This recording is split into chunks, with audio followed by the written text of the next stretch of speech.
ये एक ऐसी दुनिया है जहां पैसों की कोई वैल्यू नहीं, यहाँ टाइम ही सब कुछ है। यहाँ अगर आपको कोई चीज खरीदनी है तो आप उस चीज के बदले तुम्हें अपनी जिंदगी का कुछ समय देना पड़ेगा, तब जाकर आप उस चीज को खरीद पाएंगे। लेकिन इस दुनिया में एक अच्छी जिंदगी गुजारने के लिए आपके पास टाइम का होना भी जरूरी है, क्योंकि यहाँ जब किसी इंसान की उम्र 25 साल पूरी हो जाती है तो उसके हाथ पर 1 साल का टाइम चलना शुरू हो जाता है। जिस पल काउंटडाउन 0 हुआ उसी पल वह इंसान खत्म। अमीरों के पास इतना टाइम था कि वह 1000 साल की जिंदगी भी जी सकते थे। अमीरों ने खुद के लिए एक अलग दुनिया बना ली थी जहां वो लोग एक सुकून भरी जिंदगी गुजार रहे थे। लेकिन वहीं दूसरी तरफ गेटो सिटी में रहने वाले गरीब लोग दिन रात मेहनत करके खुद के लिए टाइम कमाते थे, नहीं तो उनकी जिंदगी खत्म हो जाएगी। इन्हीं गरीबों की बस्ती में विल नाम का एक लड़का रहता था। घड़ी में सिर्फ 23 घंटे ही बचे थे। विल अपनी मॉम के साथ रहता था अब, क्योंकि 25 साल के बाद उम्र रुक जाती है, इसीलिए उसकी माँ 50 साल की होकर भी बहुत जवान दिख रही थी। आज विल की माँ का 50वां जन्मदिन था। विल अपनी मॉम का बर्थडे सेलिब्रेट करने के लिए पिछली रात ओवर टाइम करके एक शैंपेन की बोतल लाया था। यह देखकर विल की मॉम बहुत खुश हो जाती है और वो विल से कहती है, मैं अपने पोतों को देखना चाहती हूँ, तुम किसी लड़की को डेट क्यों नहीं करते। जिस पर विल जवाब देता है कि इन सब चीजों के लिए टाइम किसके पास है। विल की माँ ने उससे कहा कि बिजली का बिल और बैंक से लिया हुआ लोन कल की तारीख तक मुझे क्लियर करना होगा, नहीं तो हमें फाइन पड़ सकता है। इसीलिए अब मैं जा रही हूँ और कल रात तक सभी बिल्स और बैंक के लोन जमा करवाकर वापस आऊंगी। उसने कहा कि मेरे पास सिर्फ 3 दिन का टाइम है। इलेक्ट्रिसिटी बिल और बैंक का लोन चुकाने में मेरे पास लगभग सारा टाइम खर्च हो जाएगा। इसीलिए कल शाम को तुम जरूर बस स्टॉप पर मेरा इंतजार करना, ताकि मेरा सारा टाइम खत्म होने से पहले मैं तुमसे कुछ टाइम ले सकूं। इस पर विल ने कहा, ठीक है, मैं टाइम पर पहुंच जाऊंगा। जाने से पहले विल की माँ विल के हाथ को छूकर उसकी बॉडी में 30 मिनट ट्रांसफर करती है, ताकि विल अच्छा नाश्ता खरीद कर खा सके। इसके बाद दोनों अपने अपने काम पर निकल गए। रास्ते में विल के पास एक छोटी बच्ची आती है। वो विल को एक कैप्सूल देकर विल से उसका थोड़ा सा समय मांगती है। विल मुस्कुराते हुए उस छोटी बच्ची को कैप्सूल में अपनी जिंदगी का 5 मिनट का टाइम दे देता है और वह चली जाती है। यह हमें पता चलता है कि ये लोग अपने टाइम को एक कैप्सूल में स्टोर भी कर सकते हैं, जिससे ये लोग कभी भी उसे और ट्रांसफर कर सकते हैं। इसके बाद विल काम के लिए फैक्ट्री पहुंच जाता है। काम शुरू करने से पहले वह कॉफी लेने जाता है, लेकिन वहां वह देखता है कि हर एक चीज का दाम डबल हो गया है। जहां पहले कॉफी 2 मिनट की मिलती थी, अब उसका प्राइस डबल होकर 4 मिनट हो चुका है। यहाँ पर कभी भी किसी चीज का भी दाम बढ़ा दिया जाता है बिना किसी अनाउंसमेंट के। ये बात विल को बहुत बुरी लगती है। मजबूरी में विल ने भी कॉफी के लिए अपनी जिंदगी के 4 मिनट पे किए और काम पर लग गया। दिन भर के काम के बाद रात के वक्त विल अपने दोस्त के साथ एक बार में जाता है। विल का दोस्त एक नंबर का शराबी था। वह हर वक्त शराब के नशे में टली रहता। विल का दोस्त विल को इशारे में बताता है कि वह आदमी सबको फ्री में दारू पिला रहा है और उसके बहुत ज्यादा टाइम है। ये सुनकर विल ने जब उस आदमी की तरफ देखा तो उसे चारों तरफ से लड़कियों ने घेरा हुआ था। जब उस आदमी की घड़ी पर नजर गई तो उस आदमी के पास 116 साल का समय था। यह देखकर विल समझ जाता है कि यह आदमी ग्रीन सिटी से है, क्योंकि गेटो सिटी में लोगों के पास ज्यादा से ज्यादा 2 दिन का टाइम होता है। विल उस आदमी के पास आया और उसे वार्न करने लगा कि यहाँ पर तुम्हें नहीं होना चाहिए था। यहाँ चोरों का खतरा है, ये लोग तुम्हें मारकर तुम्हारा टाइम चुरा लेंगे, इसलिए जल्दी से यहाँ से निकल जाओ। लेकिन वो आदमी विल की बातों को सीरियस नहीं लेता और उसे इग्नोर करके ड्रिंक करने लग जाता है। तभी उस बार में फोर्टिस नाम का एक गैंगस्टर अपने ग्रुप के साथ आया, जिसे देखकर सारे लोग बाहर निकल भागे। दरअसल ये शहर के सबसे बड़े गुंडे हैं जो लोगों से जबरदस्ती उनका समय छीन लेते हैं। विल का दोस्त विल को पकड़कर ले जाने लगा, लेकिन विल ने जाने से इनकार कर दिया और वहां एक कोने में छिपकर सब कुछ देखने लगा। फोर्टिस उस अमीर आदमी से उसका सारा टाइम लूटने आया था। फोर्टिस उस अमीर आदमी को चैलेंज करता है कि चलो पंजा लड़ाते हैं और जो हारेगा वह अपना सारा टाइम जीतने वाले को दे देगा। ये टाइम फाइट आर्म रेसलिंग की तरह थी, जिसमें 2 लोगों को एक दूसरे की कलाई पकड़नी होती थी। जिस भी इंसान की कलाई नीचे होती थी उसका टाइम घटने लगता था और वो टाइम उस आदमी के हाथ में ट्रांसफर होने लगता था जिसकी कलाई ऊपर होती थी। इस तरह जीतने वाला इंसान सारा टाइम उस दूसरे आदमी से अपनी बॉडी में स्टोर करके उसे मार देता। फोर्टिस उस आदमी से कहता है, क्या तुम इसके लिए तैयार हो? इस पर उस अमीर आदमी ने कहा कि मैंने बहुत ज्यादा ड्रिंक की हुई है, इसलिए मुझे कुछ टाइम चाहिए, उसके बाद मैं तुम्हारे चैलेंज के लिए तैयार हूं। फोर्टिस कहता है कि ठीक है, ये तुम्हारी आखिरी ख्वाहिश है, जाओ, मैं तुम्हें तैयार होने के लिए कुछ मिनट देता हूं। फोर्टिस उसके साथ अपना एक आदमी भी भेज देता है ताकि ये भाग ना सके। वो अमीर आदमी बाथरूम में जाकर जोर जोर से उल्टियां करने लगता है, क्योंकि उस पर शराब का असर काफी ज्यादा चढ़ चुका था। इसलिए अगर वो इस हालत में फोर्टिस से पंजा लड़ाता तो उसका हारना तय था। तभी विल वहां पर आ जाता है। वो फोर्टिस के आदमी को मारकर उस अमीर आदमी को अपने साथ उस जगह से बाहर निकाल लेता है और उसे फोर्टिस से बचाकर एक सेफ जगह पे ले आया। विल ने उस अमीर आदमी से कहा कि मैंने तुमसे कहा भी कि तुम्हारी जान को खतरा है, तुम जानबूझकर अपना टाइम क्यों बर्बाद कर रहे हो। वो आदमी विल को अपना नाम हेनरी बताता है और वो विल से पूछता है कि तुम्हारी उम्र कितनी है। विल ने बताया 28 साल। हेनरी ने कहा मेरी उम्र 105 साल है और अब मैं जिंदगी से थक चुका हूं। मैंने अपनी लाइफ में हर एक चीज का मजा लिया है और अब मुझे इस जिंदगी की जरूरत नहीं है, मैं जीना नहीं चाहता। यह सुनकर विल ने हैरानी से पूछा आखिर तुम कहना क्या चाहते हो। इस पर हेनरी ने कहा लगता है तुम अब तक हकीकत से अनजान हो। क्या तुमने कभी सोचा है कि इस दुनिया में अलग अलग टाइम जोन क्यों बनाए गए हैं? आखिर क्यों तुम्हारे टाइम जोन गेटों में किसी भी वक्त चीजों के दाम और टैक्स बढ़ा दिए जाते हैं? दरअसल महंगाई जानबूझकर बढ़ा दी जाती है ताकि गरीब लोग मरते रहे और उनकी मौत का फायदा टाइम जोन के अमीर लोगों को होता रहे। असल में यह सारा सिस्टम उन्हीं का बनाया हुआ है। जरा सोचो, वहां ग्रीनविच टाइम जोन में लोगों के पास जीने के लिए हजारों साल है, लेकिन यहां गेटों में तुम लोग हर रोज जीने के लिए मेहनत मजदूरी करते हो। ऐसा इसलिए है क्योंकि उन्होंने तुम्हें यह करने के लिए मजबूर किया है। वो लोग तुम लोगों को ज्यादा टाइम देना ही नहीं चाहते ताकि तुम लोग मजबूरी में उनके लिए काम करते रहो। वो लोग महंगाई बढ़ाकर तुम्हें ज्यादा से ज्यादा टाइम खर्च करने पर मजबूर करते हैं ताकि तुम्हारे टाइम से वो हमेशा की जिंदगी जी सके। उन्होंने अपनी जिंदगी का हर एक दिन गरीबों की मौत से इकट्ठा किया है और मैं ऐसी जिंदगी बिल्कुल भी नहीं जीना चाहता जो किसी गरीब मजबूर इंसान की मौत से मिली हो। यह सब सुनकर विल समझ गया कि हेनरी बहुत ही नेक दिल इंसान है। हेनरी ने विल से आगे पूछा अगर तुम्हारे पास मेरे जितना टाइम होता तो तुम क्या करते? विल ने मुस्कुराकर कहा कि सबसे पहले मैं बार बार टाइम देखना छोड़ देता, क्योंकि उस वक्त विल के पास सिर्फ 18 घंटे ही बचे होते हैं। वो सोने से पहले, सोकर उठने के बाद, खाना खाते समय हर वक्त अपनी घड़ी देखता रहता है, क्योंकि मुझे डर लगता है कि कहीं मेरा टाइम खत्म ना हो जाए और मैं मर ना जाऊं। विल कहता है कि मेरी मॉम घर संभालने के लिए बहुत ज्यादा मेहनत करती है। अगर मेरे पास तुम्हारी तरह इतना ज्यादा टाइम होता तो मैं अपनी मॉम के लिए ग्रीनविच सिटी में एक अच्छा घर खरीदता और हम दोनों वहां पर खुशी से जिंदगी गुजारते। इसके बाद विल ने हेनरी से कहा आज रात हमें यहीं रुकना होगा, सुबह तक खतरा टल जाएगा, तब तुम वापस अपने घर लौट जाना। इसके बाद ये दोनों सो जाते हैं। सुबह उठकर हेनरी देखता है कि विल अभी भी सो रहा है। वो विल के पास आता है और उसके पास जितना भी टाइम होता है वो सारा का सारा विल को ट्रांसफर कर देता है और अपने पास कुछ ही मिनट बचाकर एक ब्रिज के ऊपर जाकर बैठ जाता है। विल जब नींद से जागा तो उसने देखा कि हेनरी वहां से जा चुका है। हमेशा की तरह नींद से जागने के बाद विल ने अपनी घड़ी में नजर डाली। विल की घड़ी में 116 साल ऐड हो चुके थे। ये देखकर उसकी आंखें खुली की खुली रह गई। उसे लगा कि वो अभी भी नींद में है और सपना देख रहा है। इसी दौरान विल की नजर विंडो पर पड़ी जिस पर लिखा था मेरा टाइम बर्बाद मत करना। वो समझ जाता है कि हेनरी ने मुझे अपना सारा समय दे दिया है। तभी विल ने हेनरी को दूर एक ब्रिज के किनारे पर बैठे देखा। विल जल्दी से हेनरी की तरफ भागा, लेकिन अब बहुत देर हो चुकी थी क्योंकि हेनरी के पास अब बस कुछ ही सेकंड बचे थे और थोड़ी देर बाद वो एक झटके से मरकर ब्रिज से नीचे पानी में गिर गया। विल को हेनरी की मौत का बहुत ज्यादा दुख होता है। अब विल के पास 116 साल की जिंदगी थी और वो समझ जाता है कि अगर मैं यहां पर रहा तो लोग समझेंगे कि हेनरी को इसी ने मारा है। विल जल्दी से अपने दोस्त के पास जाता है। विल का दोस्त विल के हाथ में इतना सारा टाइम देखकर शॉक रह जाता है, जिसके बाद विल ने अपने दोस्त को दोस्ती की खातिर 10 साल का टाइम दिया। यह देखकर विल का दोस्त उसका दिल से शुक्रिया अदा करता है। विल कहता है कि यहां रहना मेरे लिए अब ठीक नहीं, क्योंकि इतने ज्यादा टाइम को देखते हुए मेरा टाइम छीनने के लिए कोई भी मुझे मार सकता है।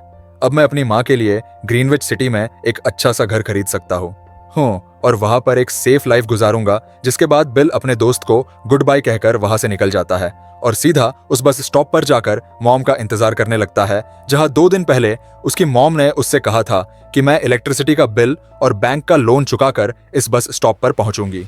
दूसरी तरफ विल की मॉम सारे लोन और बिल्स भरने के बाद घर लौटने के लिए बस में चढ़ी पर तभी उसे पता लगा कि एक ही दिन में बस की टिकट के दाम डबल हो गए थे। पहले जहां टिकट 1 घंटे में आती थी वही अब प्राइस 2 घंटे हो गया था। ये देखकर विल की मॉम बहुत ज्यादा परेशान हो जाती है, क्योंकि विल की मॉम के पास सिर्फ 1.5 घंटा बचा था। विल की मॉम बस ड्राइवर से रिक्वेस्ट करती है कि अगले स्टॉप पर मेरा बेटा उसे बाकी का टाइम दे देगा, लेकिन बस ड्राइवर ने साफ इनकार कर दिया और कहा कि अगर टाइम नहीं है तो फिर पैदल चली जाओ। लेकिन विल की मॉम को पता था कि अगला बस स्टॉप बहुत दूर है। अगर वह पैदल भी जाती है तो उसे पहुंचने में 2 घंटे लगेंगे। उस वक्त बस में ढेर सारे पैसेंजर्स सवार थे। विल की मॉम ने उनसे भी रिक्वेस्ट की, पर किसी ने भी उनकी मदद नहीं की। इतने में ही बस वहां से निकल गई। विल की मॉम रेचल के पास ज्यादा टाइम नहीं बचा था, इसलिए वह दौड़ती हुई पैदल घर की तरफ भागने लगी। दूसरी तरफ विल अपनी मॉम के लिए फूलों का गुलदस्ता लिए बस स्टॉप पर उनका इंतजार कर रहा था, क्योंकि आज उसे अपनी मॉम का बर्थडे सेलिब्रेट करना था। बस जब उस स्टॉप पर पहुंची तो कई सारे पैसेंजर्स उतर आए, पर उनमें से विल की मां नहीं थी। विल यह देखकर परेशान हो जाता है और उसे समझ आ गया कि जरूर उसकी मॉम मुसीबत में है। वह उसी वक्त अपनी मॉम की तलाश में भागा। उधर रेचल के पास अब कुछ ही मिनट बचे थे। वह रास्ते में आने वाली गाड़ियों और लोगों के घरों के दरवाजे पीट पीट कर उनसे थोड़ा समय उधार मांग रही थी, लेकिन कोई भी उसकी मदद करने को तैयार नहीं था। इधर विल जब कुछ दूर गया तो उसे उसकी मॉम दौड़ती हुई नजर आ गई। अपनी मॉम को भागते हुए देख विल समझ गया कि उनके पास ज्यादा टाइम नहीं है। वह अपना हाथ आगे करके तेजी से उनकी तरफ दौड़ने लगा। उधर रेचल के पास अब सिर्फ 10 सेकंड ही रह गए थे। वो अभी पूरी तेजी से विल की ओर भाग रही थी, लेकिन जैसे ही रेचल अपने बेटे विल के पास पहुंची, उसका टाइम खत्म हो जाता है और वह मर जाती है। यह देखकर विल को बहुत दुख होता है, क्योंकि उसने अपनी मां के लिए क्या कुछ नहीं सोचा था। वह चीख चीख कर रोने लगा। अगली सुबह तक हेनरी की डेड बॉडी टाइम कीपर्स को मिल चुकी थी। ये टाइम कीपर्स वहां पर इन्वेस्टिगेशन करते हैं। आज की दुनिया में टाइम कीपर्स होते थे जो पुलिस की तरह थे। इन टाइम कीपर्स का काम भी क्राइम को रोकना होता है। टाइम कीपर्स के ऑफिसर रेमंड ने उस जगह में अच्छी तरह से जांच की, लेकिन उसे कोई भी क्लू नहीं मिला। तभी रेमंड की नजर उस ब्रिज के पास लगे सीसीटीवी कैमरा की तरफ गई। सीसीटीवी फुटेज चेक करने के लिए वह सीसीटीवी रूम की ओर निकल पड़ा। दूसरी तरफ विल यह समझ चुका था कि उसकी मां की मौत के लिए ग्रींच में रहने वाले अमीर लोग ही जिम्मेदार है, उन्होंने गेटो शहर के लोगों को एक एक सेकंड का मोहताज बना दिया है। अब विल उनसे बदला लेने के लिए वह ग्रीनविच की ओर निकल पड़ा और यहीं से असली कहानी शुरू होती है। ग्रीनविच सिटी में प्रवेश करने के लिए विल को 1 साल का समय खर्च करना पड़ा और ग्रीनविच सिटी जा पहुंचा। वहां जब विल ने अमीर लोगों का लाइफस्टाइल देखा तो उसकी आंखें खुली की खुली रह गई। वहां लोगों के पास इतना टाइम था कि वो लोग मरने का नाम तक भूल गए थे। यहां पर अमीर लोग के बॉडीगार्ड के पास भी 100 साल से भी ज्यादा का टाइम था। यह देखकर विल गुस्से से लाल हो जाता है, क्योंकि विल जिस शहर से आया था वहां पर लोगों के पास सिर्फ 24 घंटे की जिंदगी थी। वह वहां एक महंगे होटल में रुकने के बाद जब विल खाना खा रहा होता है, तभी एक बेहद खूबसूरत लड़की की नजर उस पर पड़ती है, जैसे उसे विल पसंद आ गया हो। दूसरी तरफ टाइम कीपर रेमंड हेनरी की मौत के वक्त का सीसीटीवी फुटेज चेक कर रहा था। तभी उसे फुटेज में विल दिखाई देता है। हालांकि कैमरा ने हेनरी को ब्रिज से गिरते हुए रिकॉर्ड नहीं किया था, लेकिन उस फुटेज में विल ब्रिज के पास खड़ा नजर आ रहा था, जिससे रेमंड को विल पर शक होने लगा। इसलिए रेमंड ने अपनी टीम को विल के बारे में जानकारी इकट्ठा करने को कहा। रिसर्च के दौरान टाइम कीपर्स को यह बात पता चल जाती है कि विल नाम का एक आदमी बहुत सारा टाइम खर्च करके ग्रीनविच सिटी में एंटर हो गया है, जिससे रेमंड को यह बात कंफर्म हो जाती है कि विल ने ही हेनरी को मारा है। रेमंड उसी वक्त अपनी टीम के साथ ग्रीनविच शहर की ओर रवाना हो गया। दूसरी ओर ग्रीनविच शहर में विल एक कैनो में आया, जहां कुछ अमीर लोग पोकर खेल रहे थे। विल भी उनके साथ बैठ जाता है। एक नए आदमी को देखकर ये लोग उस पर हंसने लगते हैं, लेकिन विल गेबलिंग में माहिर था। आज उसके लिए अमीरों से पैसे निकालने का सबसे अच्छा मौका था। विल ने फिलिप नाम के एक रईस आदमी के साथ पोकर की बाजी खेली। फिलिप यहाँ का सबसे रईस इंसान है। उसके पास खुद का एक टाइम बैंक है जो लोगों को लोन पर टाइम देता है।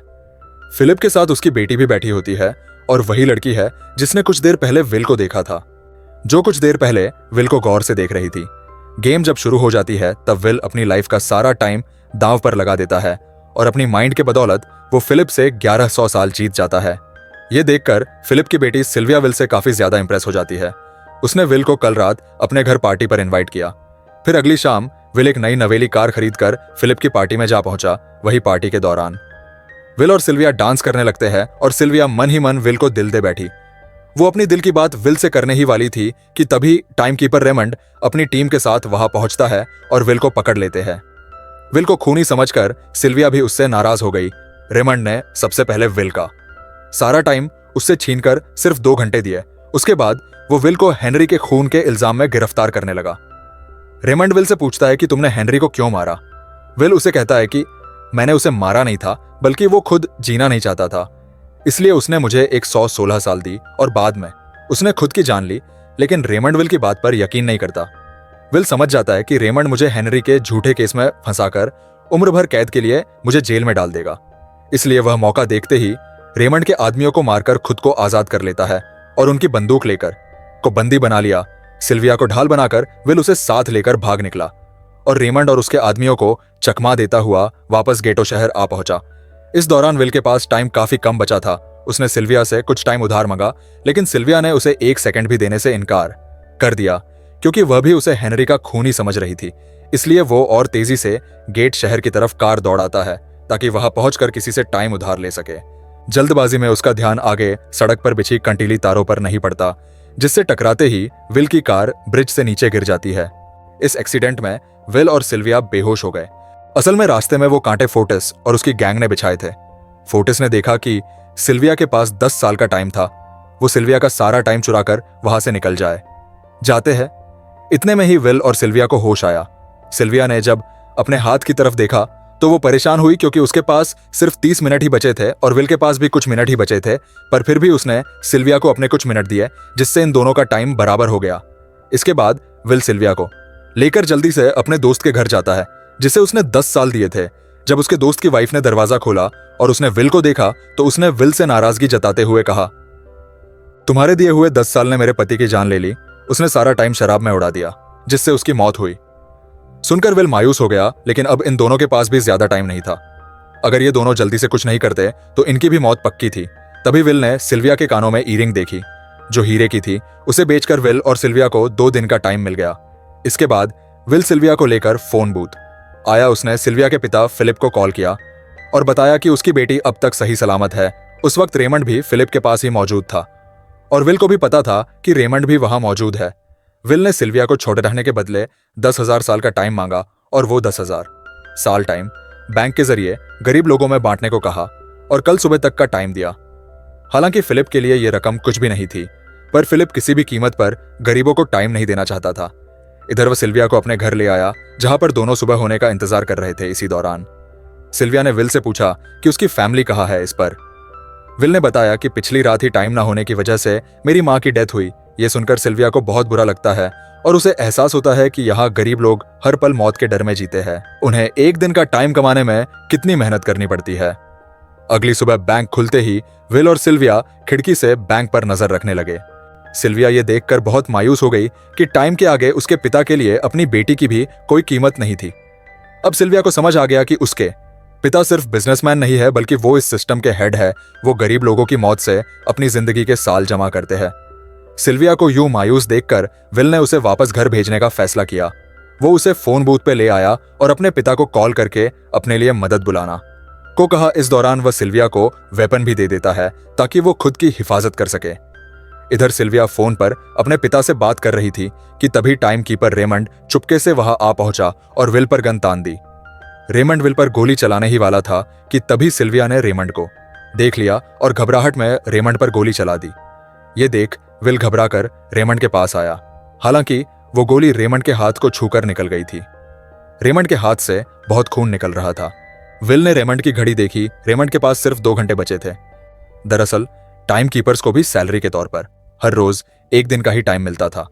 विल समझ गया कि जब तक रेमंड के पास उसके टीम वाले पहुंचेंगे तब तक रेमंड का ज्यादा खून बहने की वजह से उसकी मौत हो गई होगी। इसलिए विल रेमंड को 2 घंटे का टाइम देते हुए रेमंड की कार को लेकर वहां से निकल गया। रेमंड को गोली मारकर अब सिल्विया भी क्राइम लिस्ट में आ चुकी थी। हालांकि विल ने सिल्विया से कहा कि वो अभी इन सब से निकल सकती है, लेकिन ग्रीनच में सिल्विया की जिंदगी पिंजरे में कैद पंछी की तरह थी। उसके पिता फिलिप ने उस पर बहुत सारी पाबंदियां लगा दी थी, पर यहां आकर उसे आजादी का एहसास हो रहा था, क्योंकि यहां वो अपनी मर्जी की मालिक थी। और सिल्विया समझ जाती है कि यहां पर लोगों के साथ गलत हो रहा है। अब वह भी गरीबों को उनको का हक दिलाने में विल के साथ थी। विल और सिल्विया ने मिलकर अमीरों को लूटना शुरू कर दिया। सिल्विया, जो कि ग्रीन सिटी के चप्पे चप्पे से वाकिफ थी, इसलिए इन दोनों ने प्लान बनाया कि वो ग्रीन सिटी में बैंक से टाइम कैप्सूल चुराएंगे और उनको गरीबों में बांट देंगे। सिल्विया ने सबसे पहले अपने पिता फिलिप के कई सारे बैंक्स में डाका डाला, क्योंकि फिलिप ने गरीबों की मौत से वह सारा टाइम इकट्ठा किया था। इन दोनों ने तिजोरी से सभी टाइम कैप्सूल एक बैग में पैक करके वहां से निकल गए और उन्हें गरीबों में बांटने लगे। इतनी बड़ी चोरी करने के बाद अब सरकार भी इन दोनों से तंग आ चुका था। इसीलिए सरकार ने इन दोनों के सर पर 10 साल का टाइम इनाम रख दिया। ये खबर सुनते ही गैंगस्टर फोर्टीज अब इन दोनों को कुत्ते की तरह ढूंढने लगा, लेकिन विल और सिल्विया हर रोज अपना ठिकाना बदलते रहते थे, जिससे वो किसी के हाथ नहीं आते थे। ये दोनों एक होटल में छुपे हुए थे। इनके पास टाइम की कमी तो थी नहीं, इसलिए उन्होंने पूरे होटल को ही बुक कर लिया था। फोर्टिस इन दोनों की तलाश में उस होटल के बाहर आ पहुंचा। वहां उसने कुछ लोगों को पकड़कर उनसे विल और सिल्विया के बारे में पूछने लगा, लेकिन उन लोगों पर विल और सिल्विया के बहुत एहसानात थे, इसलिए ये लोग मरने के लिए तो तैयार थे, पर विल और सिल्विया का ठिकाना बताने के लिए तैयार नहीं थे। लेकिन जब फोर्टिस ने उन लोगों पर बहुत ज्यादा जोर जबरदस्ती की, तो उनमें से एक बंदा मौत के डर से फोर्टिस को उस होटल के बारे में बता देता है जहां विल और सिल्विया छुपे हुए थे, जिसके बाद फोर्टिस फौरन अपनी गैंग के साथ वहां पर पहुंच जाता है और इन दोनों को पकड़ लेता है। अब विल और सिल्विया का उनसे बच पाना नामुमकिन था। फोर्टिस ने विल को एक टेबल पर बैठा दिया और उसे टाइम फाइट के लिए चैलेंज किया। विल समझ गया कि अगर मैंने चैलेंज से इनकार किया तो फोर्टिस के गैंग वाले लोग मुझे मार देंगे, इसलिए क्यों ना आज इसके साथ पंजा आजमाया जाए। फोर्टिस और विल ने एक दूसरे की कलाई पकड़ ली और मौत का खेल शुरू हुआ। फोर्टिस माहिर खिलाड़ी था। उसने शुरुआत में ही विल का हाथ नीचे कर दिया, जिससे विल का टाइम तेजी से फोर्टिस में ट्रांसफर होने लगा। लेकिन विल बिल्कुल जोर ही नहीं लगा रहा था, जैसे कि वो जानबूझकर हार रहा हो। और जैसे ही विल के पास अपनी लाइफ के 3 से 4 सेकंड बचे, तभी विल ने अपनी पावर दिखाई और एक झटके से फोर्टिस का हाथ नीचे कर दिया। फोर्टिस की आंखें खुली की खुली रह गई। वो पूरा जोर लगाकर अपना हाथ ऊपर करने की कोशिश कर रहा था, लेकिन विल की ताकत के आगे वो ढीला पड़ चुका था। ये देखकर फोर्टिस के आदमियों का ध्यान फोर्टिस की घड़ी पर अटक गया। अब उनका बॉस मरने वाला था। इतने में ही मौका पाकर विल ने अपने जूते से गुंड निकाली और पलक झपकते ही फोर्टिस के सारे आदमियों को शूट कर दिया, क्योंकि अगर वो ऐसा नहीं करता तो वो लोग उसे मार देते। इसी के साथ फोर्टिस का टाइम 0 हो गया और वह भी मारा गया। विल और सिल्विया जल्दी से वहां से भाग निकले। इसी दौरान उन्होंने देखा कि अमीरों ने सारा खेल पलट दिया था। विल और सिल्विया ने गरीबों में जितना भी टाइम बांटा था, उसकी वैल्यू अब कुछ भी नहीं रही थी, क्योंकि उन्होंने महंगाई की दर को कई गुना बढ़ा दिया था। ये देख विल हारा हुआ महसूस करने लगा और उसे लगा कि मैं कभी भी इन गरीबों को उनका हक नहीं दिला सकूंगा। उसने सिल्विया से कहा कि अब सब खत्म हो चुका है। अगर वो लोगों में 1000 साल भी बांट दे तो अमीर लोग महंगाई को और ज्यादा बढ़ा देंगे, जिससे लोगों की हालत कभी नहीं सुधर पाएगी। सिल्विया ने कहा कि कोई तो रास्ता होगा इस पर। विल ने कहा कि हमें लाखों साल चुराकर इन लोगों को देने होंगे, तब जाकर हम लोग महंगाई को कंट्रोल कर सकते हैं। हालांकि ये इतना आसान नहीं था, पर सिल्विया ने इसके लिए एक प्लान सोच रखा था। अगली ही सुबह जब फिलिप अपने बॉडीगार्ड्स के साथ ऑफिस पहुंचा, सिल्विया वहां आई और उसने अपने पिता से कहा कि वह सरेंडर करना चाहती है। तब सारे गार्ड्स ने सिल्विया पर गन तान दी, लेकिन तभी वह पीछे से गार्ड के बसे में छिपा विल वहां आ पहुंचा। उसने फिलिप के सर पर गन रखी और उसके जरिए लॉकर का दरवाजा खुलवाया वह, और सिल्विया ने फिलिप के लॉकर से एक टाइम कैप्सूल चुरा लिया जिसमें 10 लाख साल का टाइम मौजूद था। इस टाइम कैप्सूल का एक एक साल गरीबों की ही मौत से आया था। विल और सिल्विया वह टाइम कैप्सूल लेकर भाग जाते हैं। इधर रेमंड को जब यह बात पता चली तो वह फौरन विल और सिल्विया के पीछे लग गया। जब रेमंड ने अपने हाथ पर घड़ी को देखा तो उसके पास 1 घंटे से भी कम टाइम बचा हुआ था। वह हेडक्वार्टर कॉल करके कहता है कि मुझे मेरी सैलरी कैप्सूल में भेज दो, मेरे पास टाइम कम है। लेकिन इससे पहले कि वह अपनी बॉडी में कैप्सूल से टाइम ट्रांसफर कर पाता, उसे विल की कार दिख जाती है और वह कैप्सूल से अपनी बॉडी में बिना टाइम ट्रांसफर किए उनके पीछे लग जाता है, क्योंकि अगर वो 10 लाख साल गरीबों को मिल जाते तो गेटो टाइम जोन का हर एक इंसान अमर हो जाता और अमीरों का बनाया पूरा सिस्टम तहस नहस हो जाता। रेमंड ने विल और सिल्विया को पकड़ने के लिए अपनी पूरी जी जान लगा दी, लेकिन वो उन्हें रोक नहीं पाया। विल और सिल्विया रेमंड को चकमा देकर गेटो शहर आ गए और वह टाइम कैप्सूल एक बच्ची के हाथों में सौंप दिया। उन्हें पता था कि रेमंड सीधा हमारे पीछे गीटो शहर पहुंचेगा, इसलिए उन्होंने उस जगह को छोड़कर एक सुनसान जगह पर चले गए। उधर उन्होंने गीटो शहर के लोगों में लाखों साल बांटकर उन्हें अमर कर दिया था, लेकिन खुद इन दोनों के पास बहुत ही कम टाइम बच जाता है बदकिस्मती से। उसी पल रेमंड ने उन्हें पकड़ लिया। रेमंड ने विल को धमकी देते हुए कहा, अगर तुम्हें अपनी जान प्यारी है तो चुराया हुआ सारा टाइम वापस कर दो। तब विल ने उसे अपनी घड़ी का समय दिखाया। विल और सिल्विया के पास सिर्फ कुछ ही मिनट बचे थे। विल ने रेमंड से कहा, कहीं तुम भूल तो नहीं गए? याद है जब तुम मरने वाले थे तो मैंने तुम्हें कुछ टाइम उधार दिया था टाइम, तो तुम्हें मुझे वापस करना चाहिए। यह सुनकर रेमंड को याद आया कि विल और सिल्विया को पकड़ने की जल्दी में उसने अपने टाइम पर ध्यान ही नहीं दिया। जब उसने अपनी घड़ी पर नजर डाली तो उसके पास सिर्फ 5 सेकंड ही बचे थे, जो देखते ही देखते 0 हो गए और रेमंड मारा गया। विल और सिल्विया रेमंड से तो बच गए थे, पर इन दोनों के पास भी अब सिर्फ एक एक मिनट ही बचा था। ऊपर से उस सुनसान इलाके में उनकी मदद करने वाला भी अब कोई नहीं था। उन्हें अपनी मौत साफ नजर आ रही थी। इन दोनों ने मायूस होकर एक दूसरे को गले लगाया और तभी विल को रेमंड की कार नजर आई। विल फौरन कार की तरफ भागा और वहां पहुंचकर उसने रेमंड की सैलरी का समय अपनी घड़ी में ट्रांसफर कर दिया। इसके बाद वह सिल्विया को भी टाइम देने उसकी ओर भागने लगा। सिल्विया भी तेजी से विल की ओर दौड़ रही थी। उसके पास कुछ ही सेकंड बचे थे। यह बिल्कुल वैसा ही पल था जैसा पल विल ने अपनी मॉम को खोते वक्त देखा था, लेकिन इस बार वो सिल्विया को खोना नहीं चाहता था। विल सिल्विया के बिल्कुल करीब पहुंच चुका था, तभी सिल्विया उसकी बाहों में गिर पड़ी। लकीली विल ने सही वक्त पर उसका हाथ थाम लिया, जिससे उसकी जान बच गई। विल और सिल्विया की बदौलत अब डटन शहर के सारे लोग अमर हो चुके थे। अब उन्हें हर घंटे के लिए फैक्ट्री में काम करने की जरूरत नहीं थी। वो सभी अपने सपनों को पूरा करने ग्रीन शहर की ओर निकल पड़े और इसी के साथ अमीरों का बनाया पूरा सिस्टम ढह गया। यहीं पर यह कहानी खत्म होती है। अगर कहानी पसंद आई हो तो एक लाइक जरूर देना और हाँ, कमेंट करके बताना तुम्हारा फेवरेट सीन कौन सा था। मैं मिलता हूं तुमसे अगली कहानी में। तब तक स्क्रीन पे नजर बनाए रखना।